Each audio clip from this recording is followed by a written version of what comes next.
Day. Thank you. I'm trying to charge this phone because that'll be another thing. Tell everybody on y'all's Instagram to go to Minister with two T's on Instagram. We on Instagram and all of that. I'll send you the Twitter link so you can retweet it.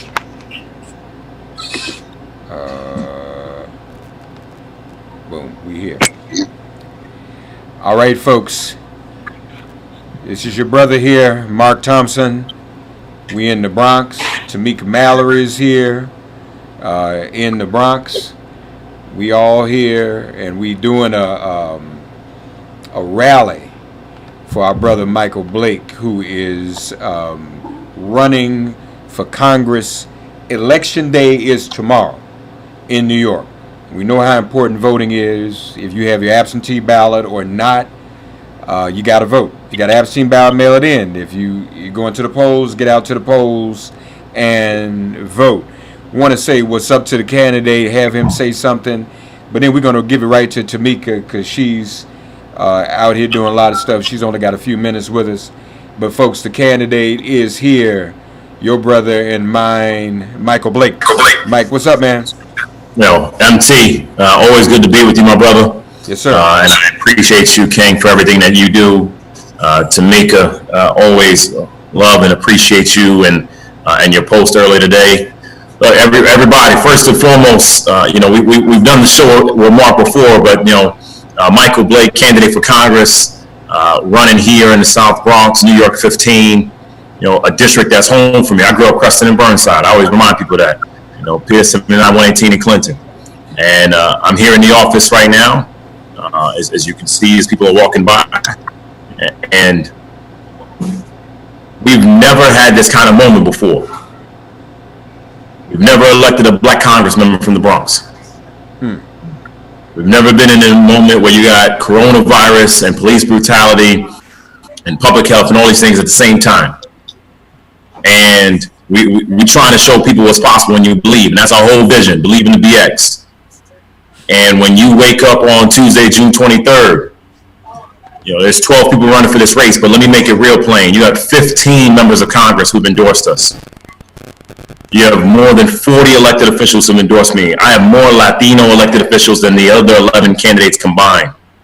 We got 16 labor unions. We are doing the work on the block.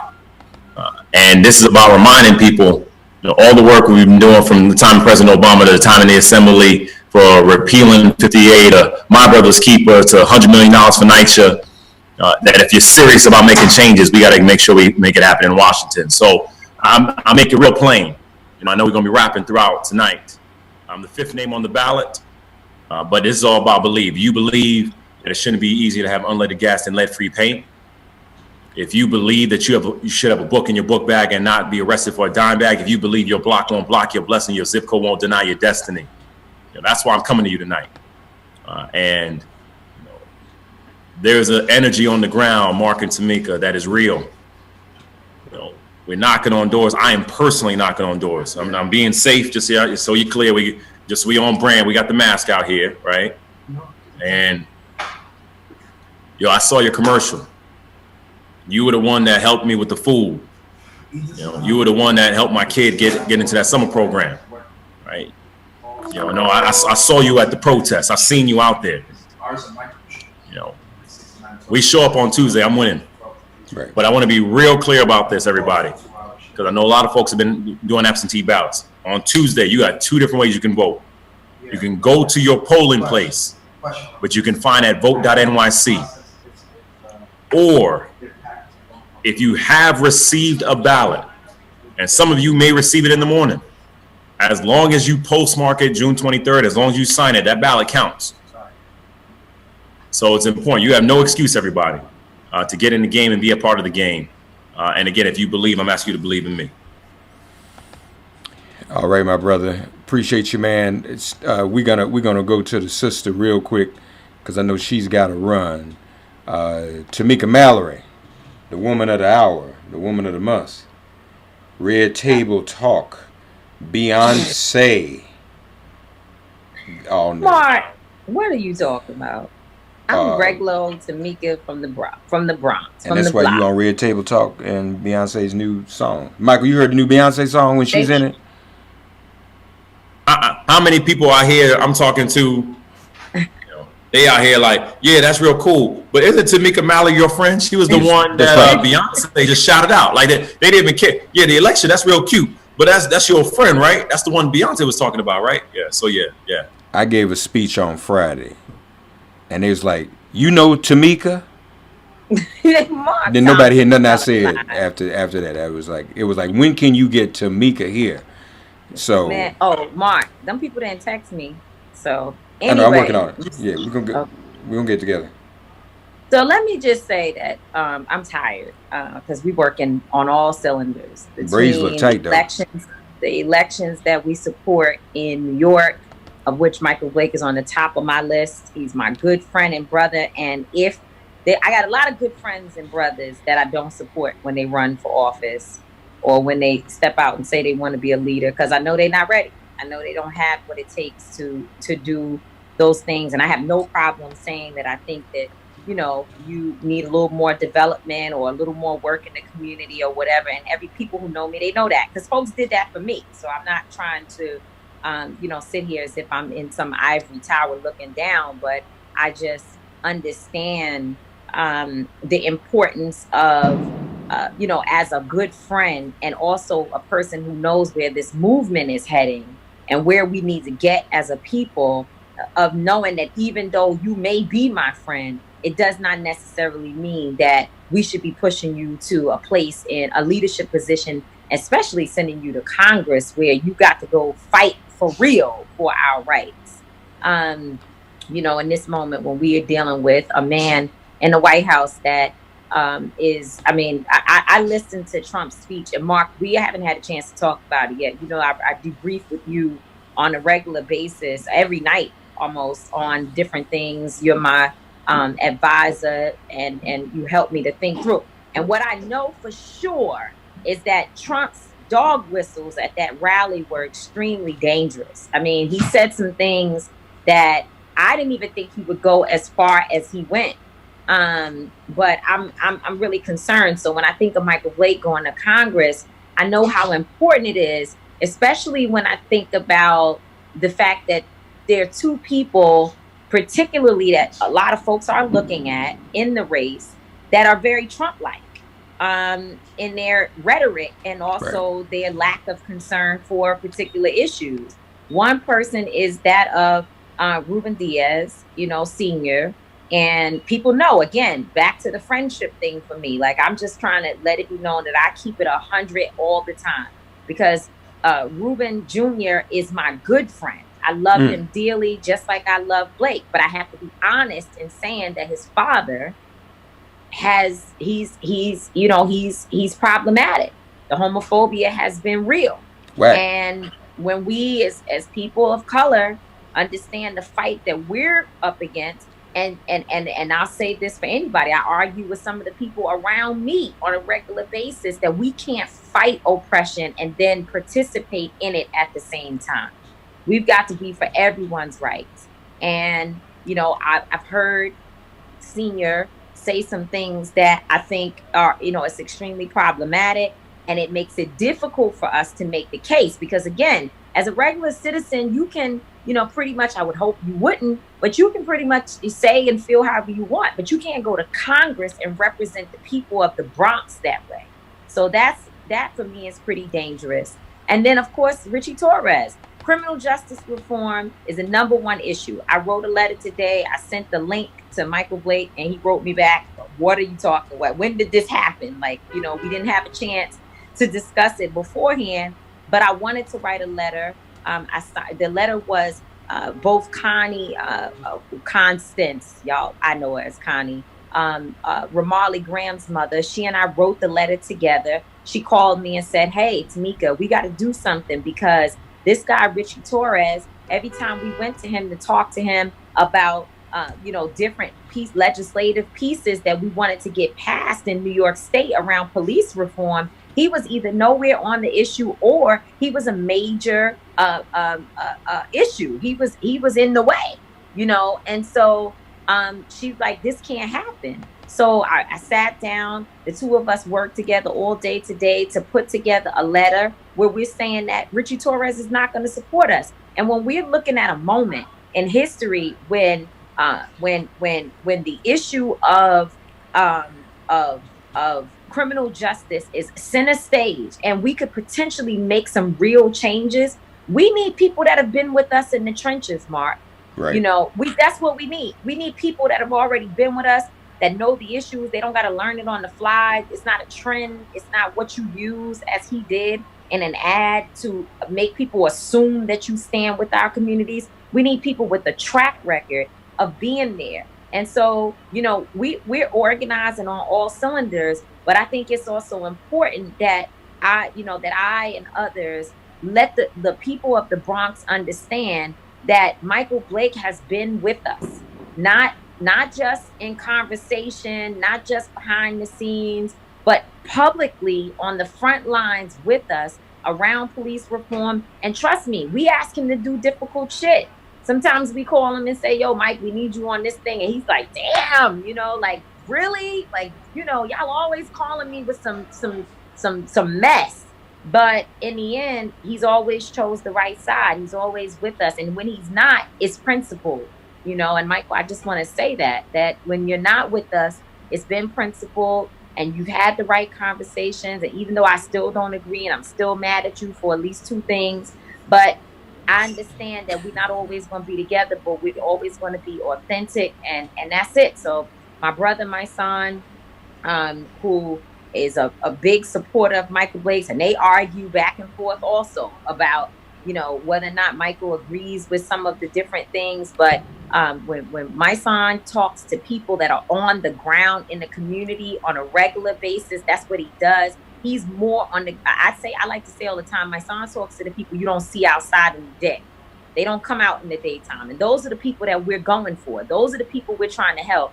And when he says to me that they feel that Michael Blake is certified, then I know we got the right person that we are helping to run for Congress. So I'm just encouraging everybody that's listening, people who are trying to figure it out, people who maybe have made the wrong decision because they saw an ad or a friend may have mentioned a name that sounded familiar to them, that Ruben Diaz is not Ruben Jr., so he's not the Bronx Borough president.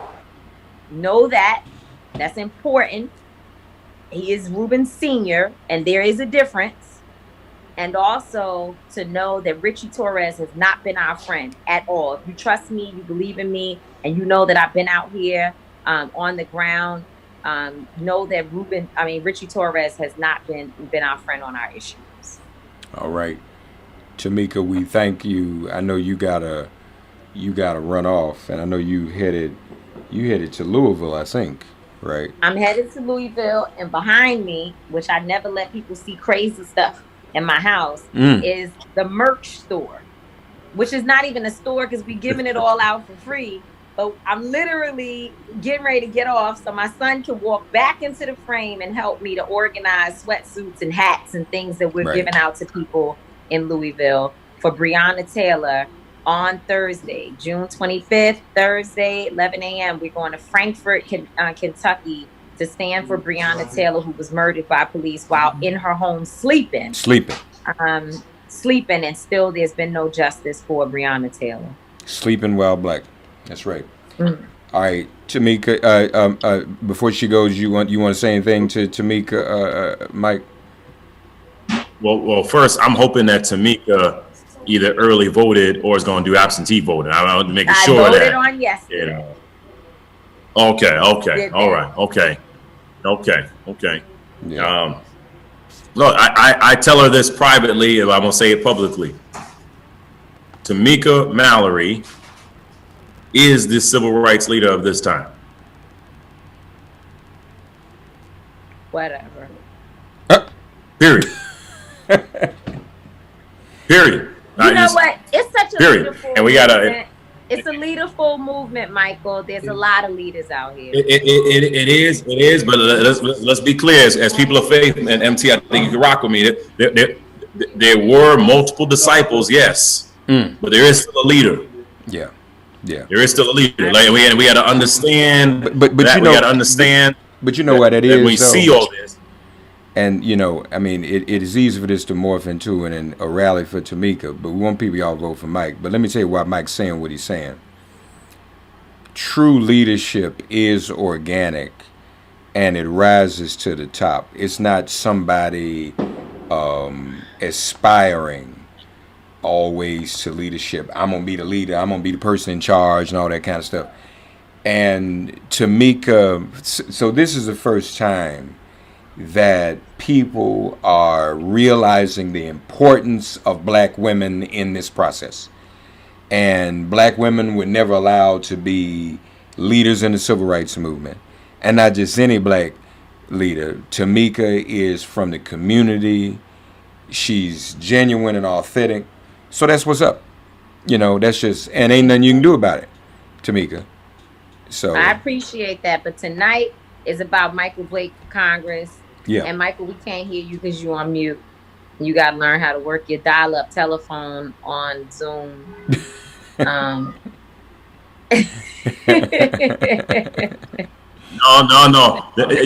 That was, just so you can, that was my mother calling me to say that one of her church sisters here was asking the question and said she just got her ballot in the mail today. Should she mail it in today or tomorrow or go and vote? So while Tamika out here trying to clown me, I'm trying to get another vote. You're on the that other line. It's all good. I got that. Y'all on dial-up. I get it. I love y'all. I gotta go. But I love you so much, Michael. And we appreciate also you, Mark. sis. Love you too. And, we love you too, Tamika. And we gotta win. We gotta win. So let's put it on down. You know what to do. You know how to go harder than anybody else. You Obama. You learned it from Obama, Doc. We learned it from the boss. It's time to close. Right. You are one of the people single-handedly responsible for winning in Iowa. I know you went to Iowa and worked your behind off. So you got to put that Iowa jam down tonight. Make sure you hit the after-hour spots and all the spots that don't nobody else know about. Mike, you know where to go. Oh yeah. All right, Mike. Mike, you gonna let me go to them spots with you? After we win, Mark. After we win. After we win. So tell us what's going on in campaign headquarters tonight. What's next? I mean, I'll give you just a little bit. I can't show you everything. Okay. Here you go. You got things happening here. Corey Ibrahim out here. What's up, bro? What's up? We're gonna show y'all one room. Can't show everything out here. You know, but this is about, you know, preparing for your supporters. Right.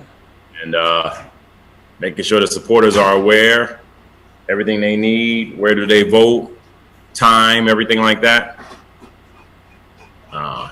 You can hear the printer going, you know, printing the final call list, print walk sheets. You know, we got things happening in the back room. I can hear them with the butcher paper in the other room. They're figuring out schedule. I mean, look, I always, the way I frame this, Mark, is this is the night before Game 7. Right. Right. It's just, you got one day to win. Yeah. And,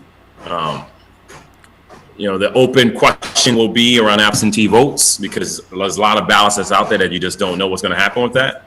Mm-hmm. But, you know, if you close and do what you need to do to close strong, I think it'll be very hard for any person to say tomorrow night, you know that you won this thing. Right. And I think it's across the state, just because of how many ballots are out. Mm-hmm. But you put yourself in position that no matter what's in those ballots, you'll be ready. Right. No, that's what's up. As you talk to voters, what are some of the issues that you're hearing that are most important to voters, Michael? Criminal justice is popping everywhere. Right. Everywhere. Black, white, Latino, everywhere.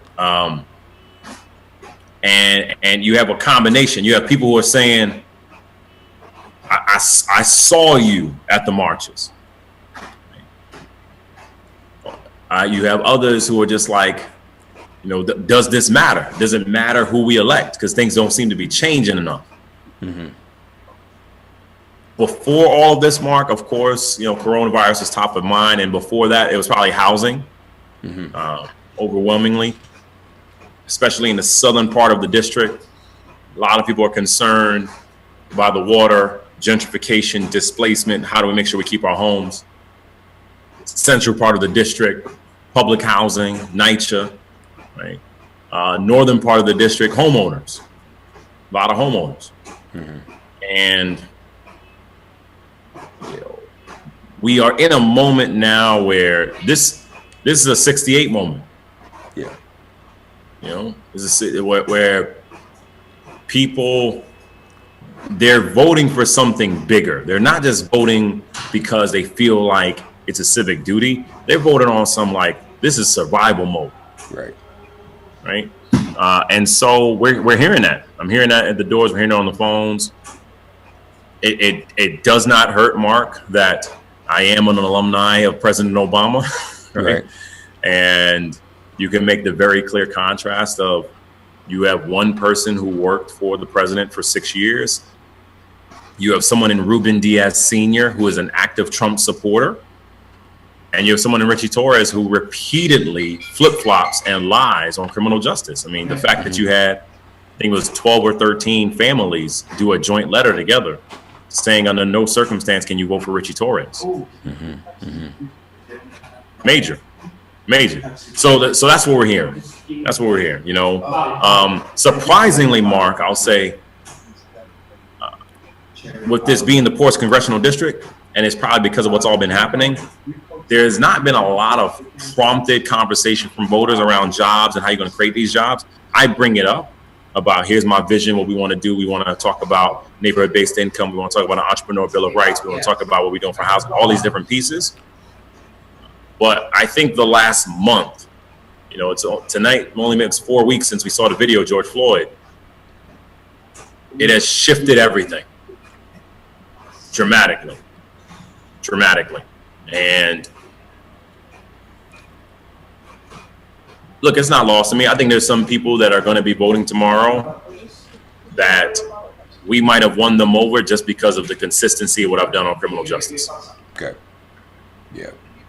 That's what's up.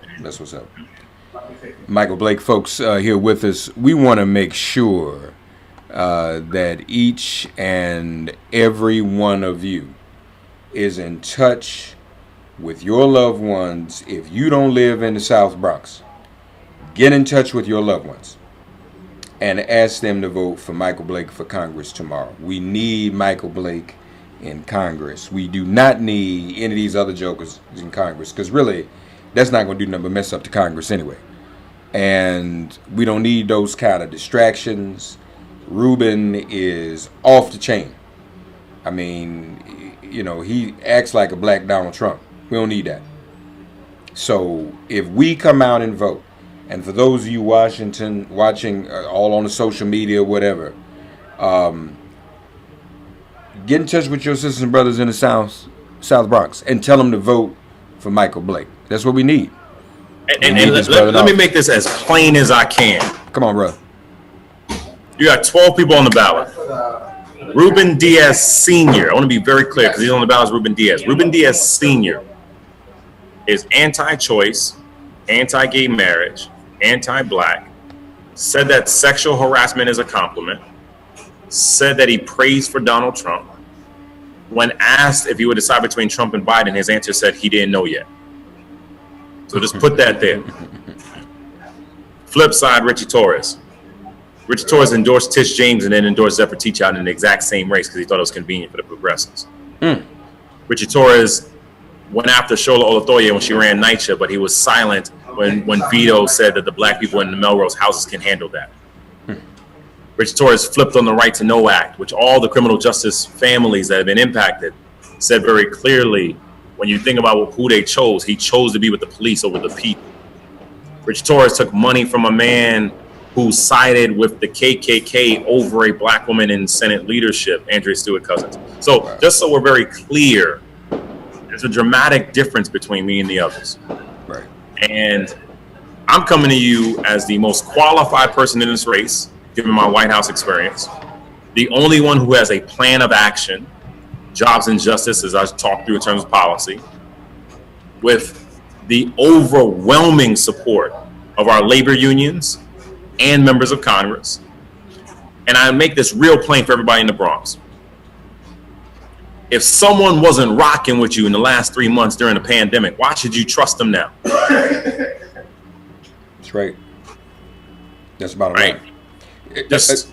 Speaking of which, what are your thoughts? What's your position, Mike, on what's taking place in the pandemic? The city reopening. We started phase 2 today. Is this good? Are we good? Is this happening too fast? I'm hearing all these other spreads going on all over the country. Other people have opened up too soon. The WHO said big uptick today all over the world, bigger than when the pandemic started. So are we handling this well too? Well, we're not. I mean, we got to be honest about that. I mean, when you have 120,000 Americans who have died in, 3 to 4 months, clearly there's a failure of leadership that's happening. But there was a pandemic of poverty, a pandemic of health disparities, a pandemic of institutionalized racism long before the coronavirus pandemic. Right? And so, yeah, phase 2 is happening, but you have to start the process of small businesses and others starting to open up. I get that. I receive that. I understand that. However, our friends are still dying. Right. Right. It should not be easier for the cops to get PPE over nurses. Yeah. And so I think we got to be very conscious of this and very attentive of this, Mark, right? Of the framing that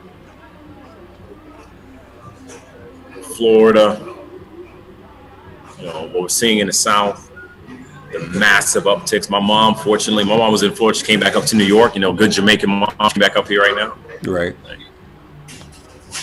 And the premise, we've already put our lives on the line, our backs on the line as Black people for the sake of this country and this economy before. Mm-hmm. Don't rush to do something now that's unnecessary. Mm-hmm. And so to the mayor and to the governor, yes, we got to figure out an approach to start reopening. However, did you make sure that the Black and Latino small businesses actually get capital and contracts? Did you make sure that the kids actually have Chromebooks and laptops? Because that's impossible to do remote learning without it. Did you make sure that the families actually got food that was for multiple days rather than this one-time thing? Like, all those things are intertwined.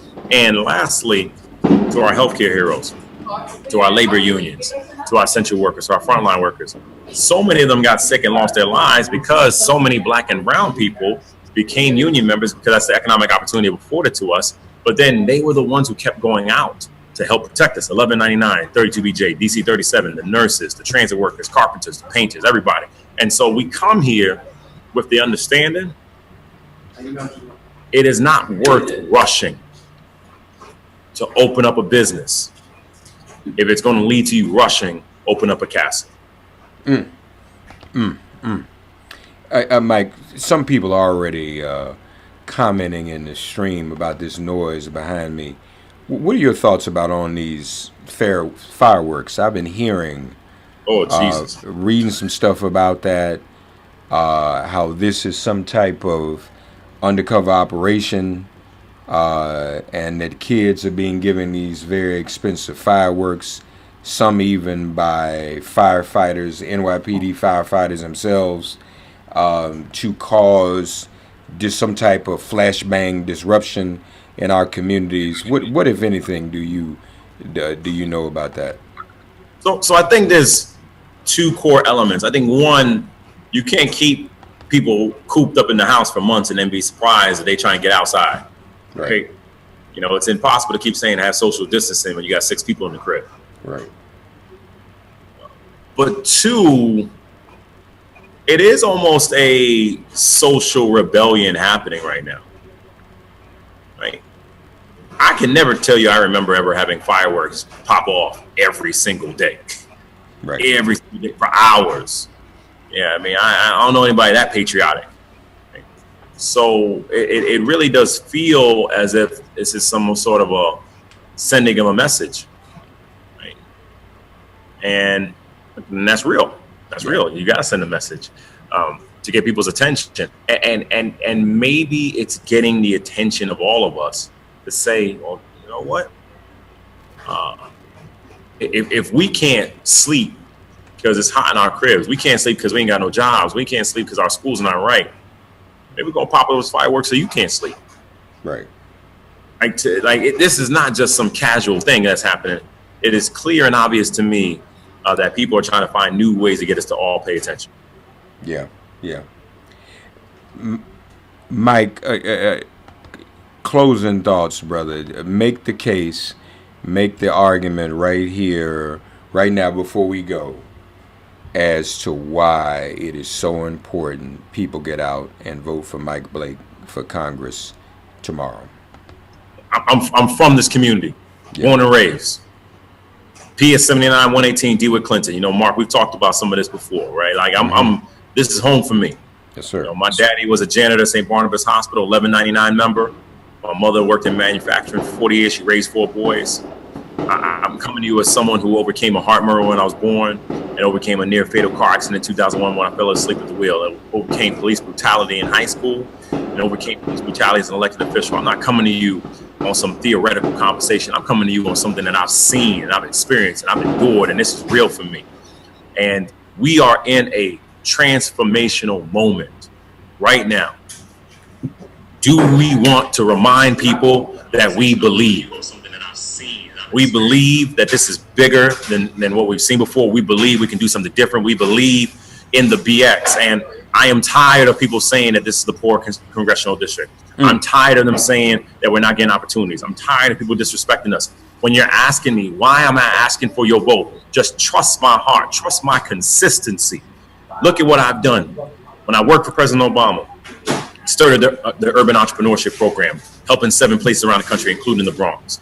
Helped when it came to the Affordable Care Act, worked on the Recovery Act, did those pieces, came back home, changed the law so that minority women-owned businesses get paid in 15 days instead of 30 days.